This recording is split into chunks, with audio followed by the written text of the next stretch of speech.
Have a vision. Think big. Ignore the naysayers. Work your ass off and give back and change the world. Because if not us, who? If not now, when? What is the secret to success? The long version is that I actually always had 5 rules. And everything that I did, I always used those 5 rules. And those 5 rules helped me to become successful in various different areas. And I believe that those rules can be applied to almost anyone and everyone. You don't need to be a bodybuilding champion. You don't need to want to be a governor of California or to be an action hero or anything like that. If you want to excel in whatever you do, those rules are for you. It's that simple. Now, I have to tell you right off the top that I always was very intense. As a kid already, I was very intense and I was very hungry. I always wanted to be the best. I always wanted to be number one. I always wanted to get to the top. I never believed in just getting by. Now, I have nothing against people that just want to get by, because I think there are many roads to happiness, but I think that we all here like to be successful and we are driven. So that's why those rules apply to you. So my first rule is find your vision and follow it. You see, I think it's the most important thing that we have a very clear vision of where we go. A goal, where do we go? Because you can have the best ship in the world. You can have the best cruise liner, but if the captain does not know where to go, that ship will drift around the world and out there at sea and will never end up anywhere. And this is exactly the way it is in real life. If you don't have a goal, if you don't have a vision, you just drift around. You're not going to be happy. This is why it is so important to have that vision. Now, I created that vision in Austria, because I grew up after the Second World War. Austria, right along with Germany, lost the Second World War, thank God. And the problem was that everyone was so depressed because they lost the war, that there was alcoholism everywhere. There was, of course, depression. There was a terrible economic situation. There was famine. There was starvation and all of those things. And also it was kind of a little place and narrow. I felt I wanted to get out of there. I wanted to escape. And I couldn't see myself really to work there and to stay there, to work in a factory, or to work on a farm, or to even to follow my father's footsteps and to become a police officer. I couldn't see that either. As a matter of fact, that's what my parents wanted me to do. They wanted me to become a police officer and to marry a girl by the name of Heidi and to have a bunch of children and to run around like the Von Trapp family in The Sound of Music. But that's not what I saw. This was the vision of my parents, but not mine. And luckily, one day in school, I watched a documentary about America. And I found myself, I knew exactly that is where I wanted to end up. I wanted to be in America.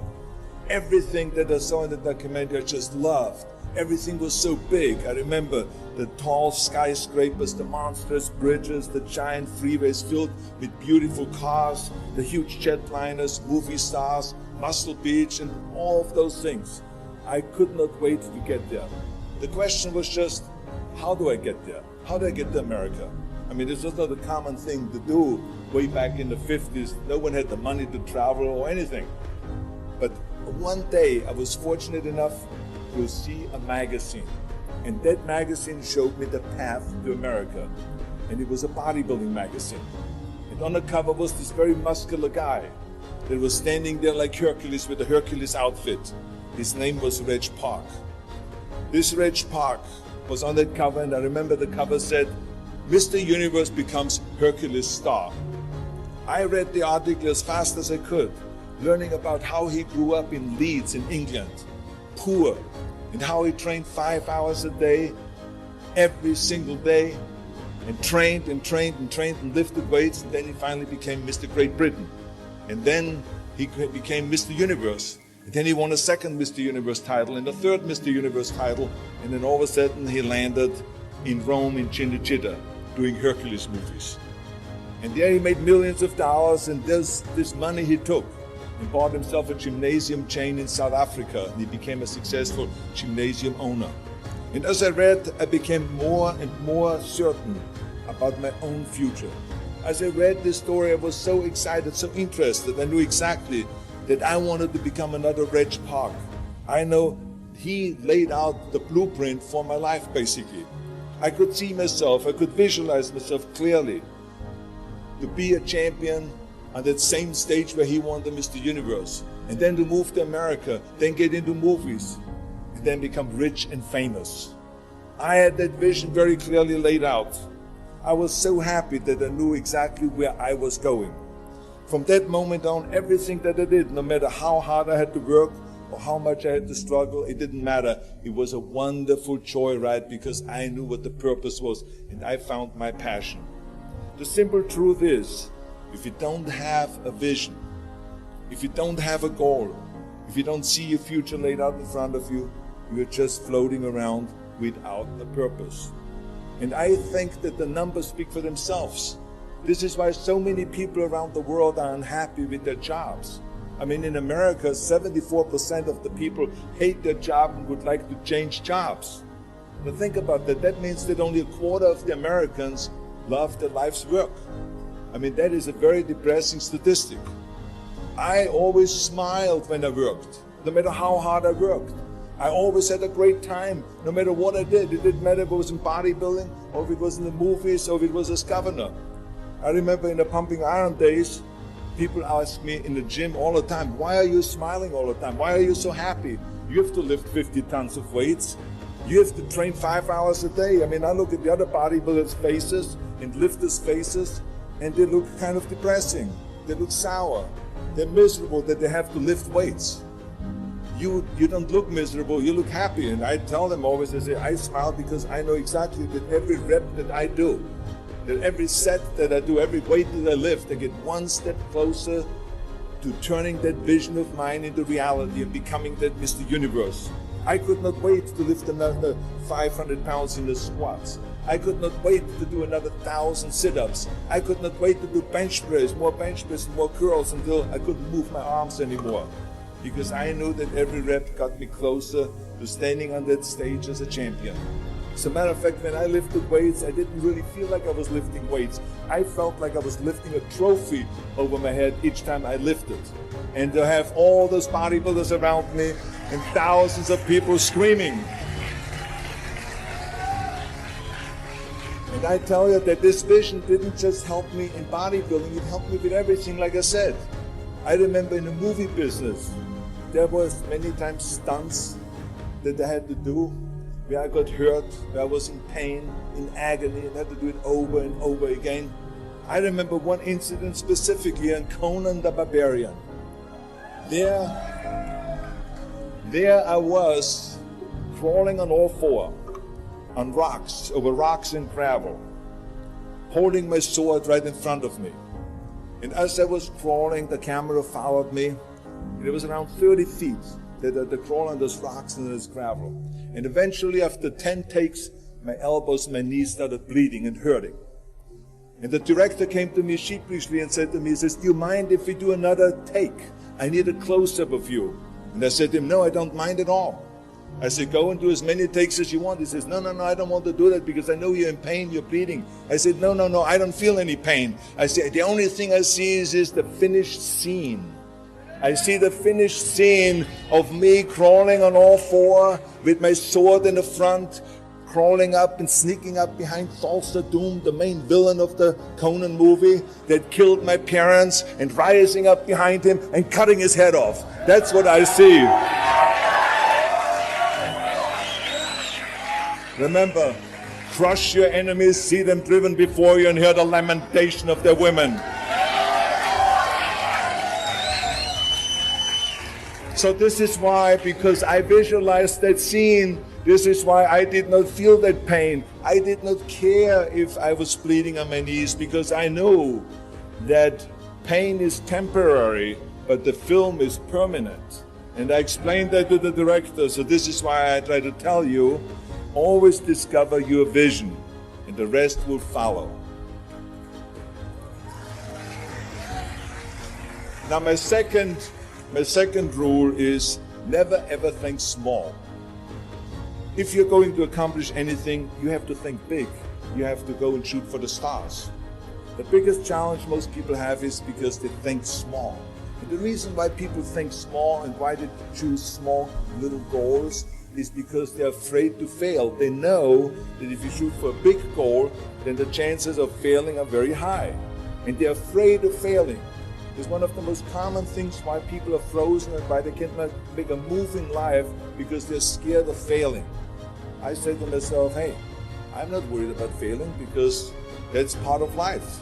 You're not going to go and win everything. And how far can you fall? Look at this. This is the ground. That's as far as I can fall. And you know something? That the only time you really consider the failure is if you fall and you don't get up. But if you get up, you never consider the failure. So I never considered myself a failure. I always considered myself a winner, even though I fell every so often. But I always got up and I always moved forward. This is the important thing.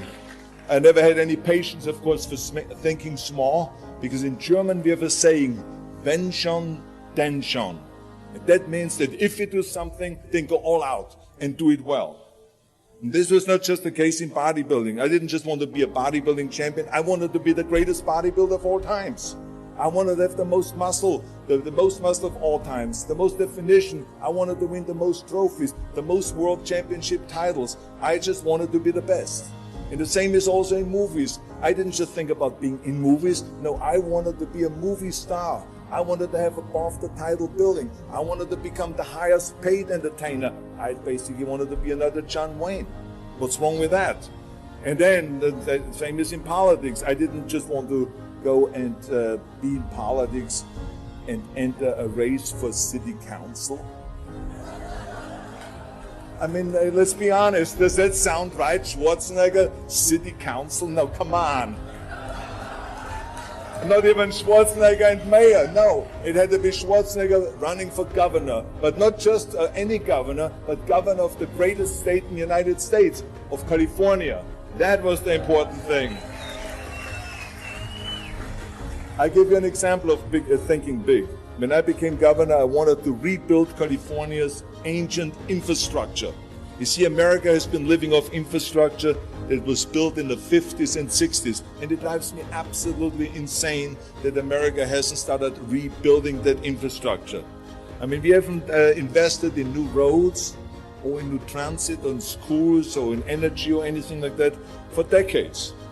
The number of cars that we have now in America are 4 times as many as we had in the 60s.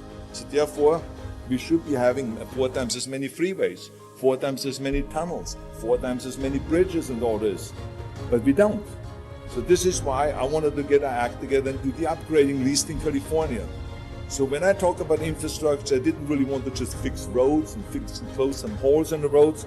I wanted to build massive freeways on top of freeways. I wanted to build the first high-speed rail in the United States. I wanted to build more bridges and more tunnels, more on-ramps and off-ramps. I wanted to see literally trains everywhere. Well, there was no excuse for Californians to get stuck in traffic, and there was no excuse really to send your kids in overcrowded classrooms and schools, and there was also no excuse that Los Angeles has a 100-year-old sewage system. That's shitty, I think. At first, of course, some of the legislators looked at me like I was absolutely insane when I told them this vision. They were willing to spend maybe $5 billion, which of course is petty cash in compared to what my vision was. But so some politicians, of course, had a hard time to see the big picture because they didn't really ever travel outside California. So they haven't really seen big infrastructure. They haven't really seen big infrastructure all over the United States, or maybe in Asia, in China, or in Korea, or in Brazil, or in European countries, or here in Australia maybe. So they haven't seen that. And then, of course, there are other politicians that simply don't have a vision of the future past the next election, which is a common problem politicians have all over the world. So it was my job as governor to motivate them, and to take them and to see the traffic jams in Los Angeles, and to see the overcrowded classrooms, and to see all the problems that you have. They kept pushing and pushing, and I pumped them up enough that eventually they saw the big picture. And eventually Democrats and Republicans came together, and we invested $60 billion to rebuild California's infrastructure, the biggest investment of our state in 50 years. So that's what we did because we had a big vision, and everyone bought in on this big vision. So remember, never think small, think big. A third rule is ignore the naysayers.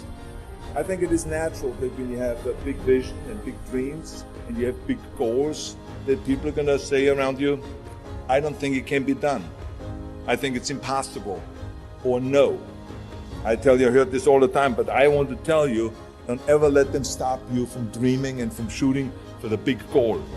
Because eliminate just simply those words, no, impossible, and it can't be done. I mean, in each one of my careers, when someone said it's impossible, I heard it's possible. When someone said it can't be done, I heard it can be done. And when someone said no, then I heard loud and clear, yes. So this is what I believed in. I am a big believer of what Nelson Mandela said. He said it always seems to be impossible and still someone does it. And that's exactly what it is. And I wanted to be that one that does it. I wanted to break the new records, and I wanted to do something that no one else has ever done. So I think that's what you need to do. Don't ever be worried about that someone hasn't done it. Just think about how many times my career would have stopped. My career would have ended if I would have listened to the naysayers. I mean, it started right away when I was 15 years old and I became a bodybuilder. Right after the top, when I said, I want to be a world champion in bodybuilding, I want to be Mr. Universe. They immediately said, are you crazy? You're in Austria. In Austria, you can become a ski champion or a bicycle champion or something like that, but bodybuilding is an American sport. Forget about it. That's nuts. Then when I wanted to move to America, they said, again, it's impossible. You will never be able to do that. You have no money. You're all by yourself. And then when I wanted to go into show business, after I won 13 world championship titles in bodybuilding, I said, I want to be like Reg Park. I want to be a Hercules. I want to get into movies.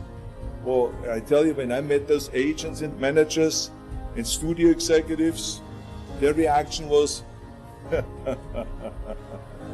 oh, Arnold, that is so funny. You want to be what, a leading man? Oh, come on. I mean, look, first of all, let's start with your body. Look at your body. I mean, you're overdeveloped. You're gigantic. You're like a monster.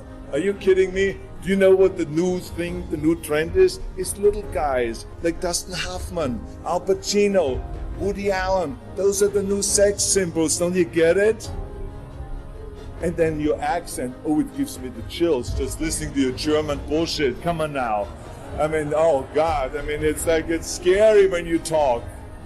It's unbelievable. I mean, have you ever, Arnold, I mean, be serious, have you ever seen an international movie star with a German accent? It doesn't happen. Forget about that. And then you name, what is it, Schwarzenegger or something like that? Yeah, I can see that name already up there on the billboard. Yes, and people are going to storm the theater and the movie houses because Schwarzenegger is starring in the movie. Oh yeah, I can see that already. So that's what they said. They said to me, it says, look, forget about it. You're a nice guy.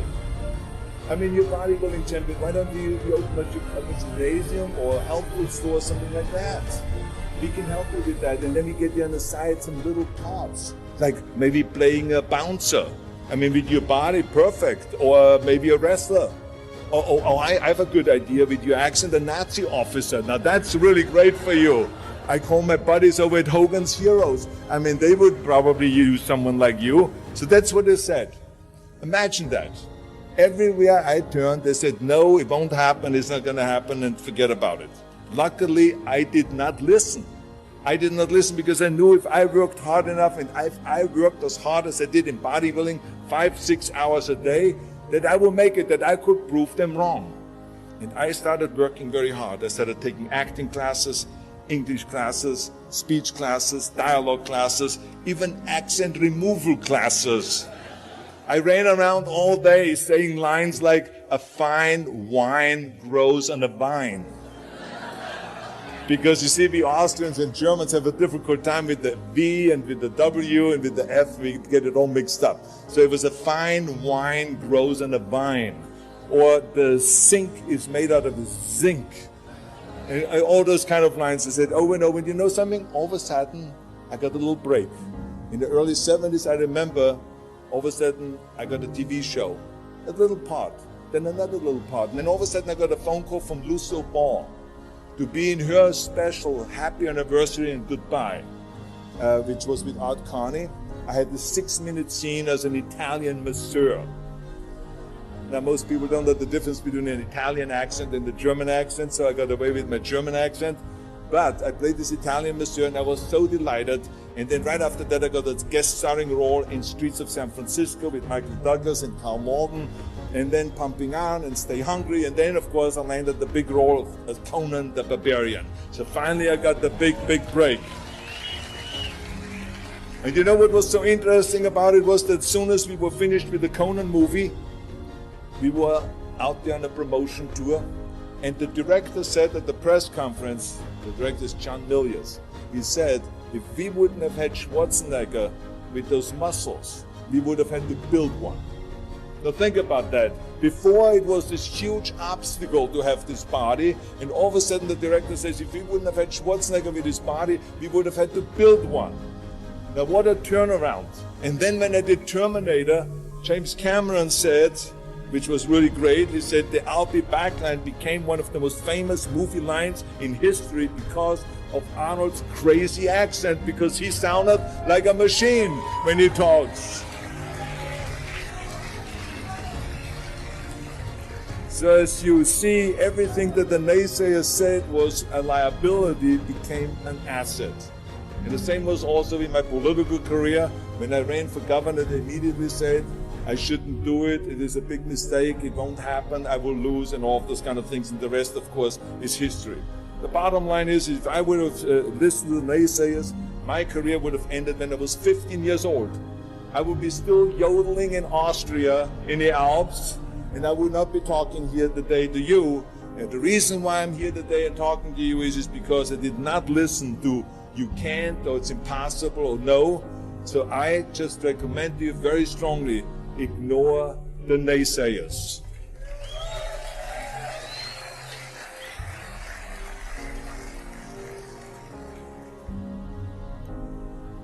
The fourth rule is work your ass off. Nobody ever stumbled upon success by accident, except maybe the guy who found gold in California. But don't ever think that you can be that guy. I mean, you never want to fail because you didn't work hard enough. I always believed no stone unturned. Work your butt off. That's what I always believed. No matter what you do, work. I remember Muhammad Ali, one of my great heroes, had a great line in the 70s when he was asked, how many sit-ups do you do? He said, I don't know, because I start counting only when it starts burning.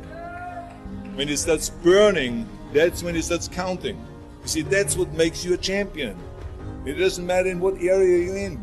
No pain, no gain. The bottom line is, one of my rules, which is work your butt off. If you don't apply that rule, all the other rules won't mean anything. I mean, it drives me absolutely nuts when people say, I don't have time to work out. Have you heard that many times? I don't have time to work out, or I have worked so hard all day, I'm tired, I cannot work out anymore, or I cannot read another book, or I cannot improve myself, or I don't have time, or I work so hard that I cannot really improve my business, or I cannot grow as a person, or any of those things. What the hell are we talking about here? I mean, the day is 24 hours, you sleep 6 hours, so you have 18 hours left. I mean, I know there's some of you out there that say, well, wait a minute, I sleep actually 8 hours, but that's just sleep faster, okay? You didn't, I mean, let's not get bogged down with this stuff here. Listen, when I came to the United States, I remember that I trained 5 hours a day, every day, and I was managing a construction business, and I was a bricklayer, and I went to college also, and I took acting classes from 8 o'clock at night to 12 o'clock midnight. All of that in one day. Every day I did that. I did not worry about it. I knew that I had 24 hours and I didn't want to waste one single hour. Because I believe of what Ted Turner said, who's one of the great entrepreneurs who started CNN and so on. He said, early to bed, early to rise. Work like hell and advertise. So that's what I believe. Just remember, you can't climb that ladder of success with your hands in your pockets. You must work your ass off. It's that simple. And my fifth and last rule is, don't just take. Give something back. Leave your mark on the world. I believe that we all have an obligation to do something for our community, something for our state, something for our country. We must serve a cause that is greater than ourselves, because we all know that in the end we will be judged not by how much we made, but by how much we give. Ever since America greeted me with open arms, I've had this sense of responsibility, and I felt obligated to give something back to America. Because I know that everything that I have accomplished is because of America. If it's my bodybuilding career, if it is my show business career, my political career, the money that I've made, my great family that I have, all of this is because of America.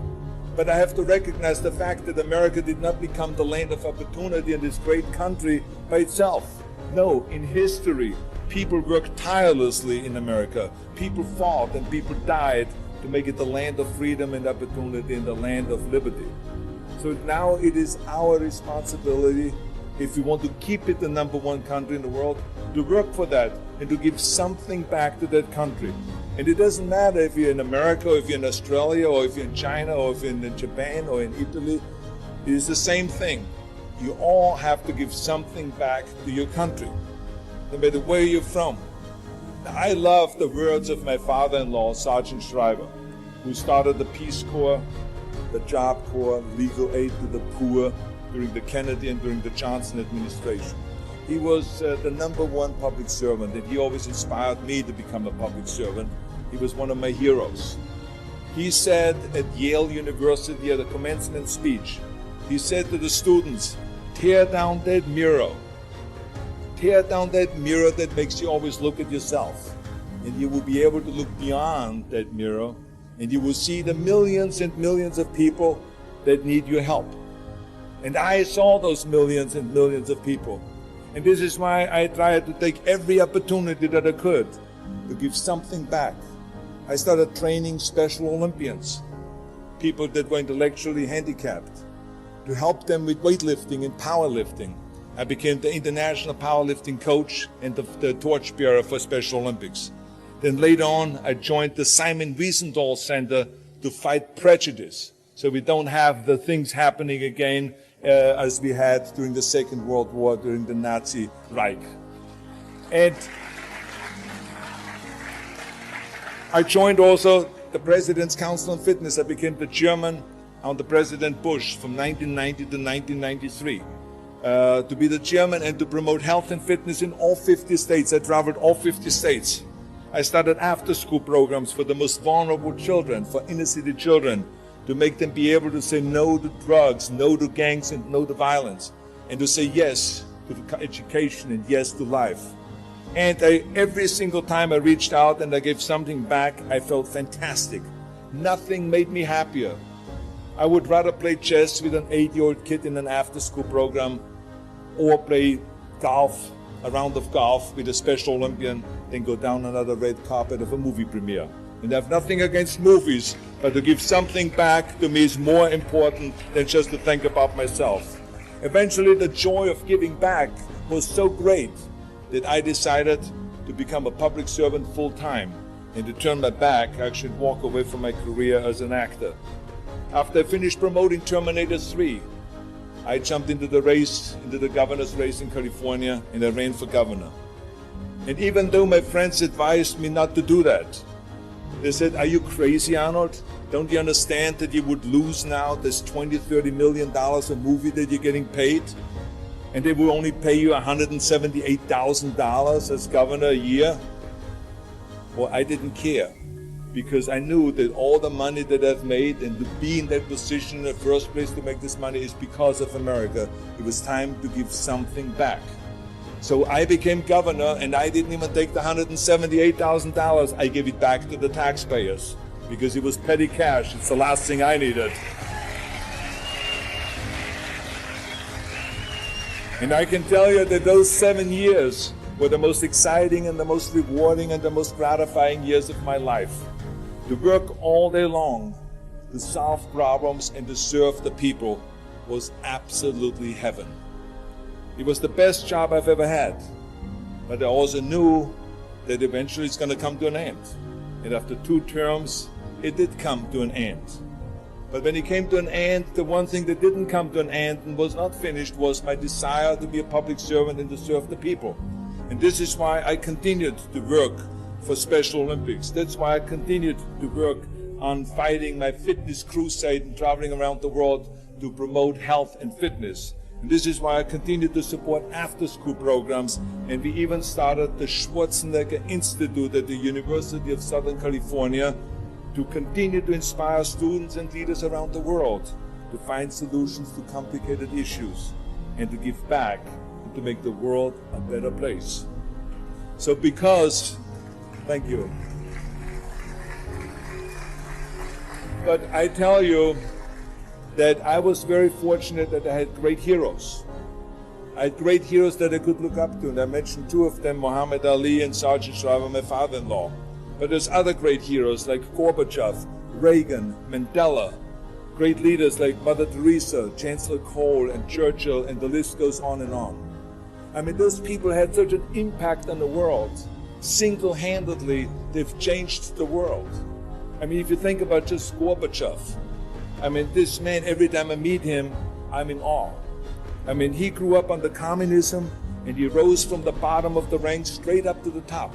He became president of the Soviet Union, one of the most powerful people in the world. And he was the leader of the Communist Party. And when he was in that top position, he realized that the system was broken. Now, what do you do when you're the top leader of the Communist Party and you realize that the system, that communism, doesn't work? Well, you know what he did? He dismantled communism. Think about the courage that takes. I mean, the guts that it takes to do that. Think about that Gorbachev completely transformed his country with glasnost to give his people for the first time freedom. And then through perestroika, reforming Russia's economy. He didn't wait for the next president. He didn't complain. He simply said, if not me, who? And if not now, when? So I feel very strongly all of us need to have and embrace that kind of a spirit. We all can create change, whether it is in our neighborhood or in our local schools or in our country. It can be big, but it can also be as little as just going to a school kid that has problems reading and teaching that kids how to read or how to do math. We don't have to just work on me. We should also work on we. Not just me, but also we. Remember that. To lead a truly full life, you must give back. You must leave the world a better place than you found it. Because the bottom line is, it is up to us.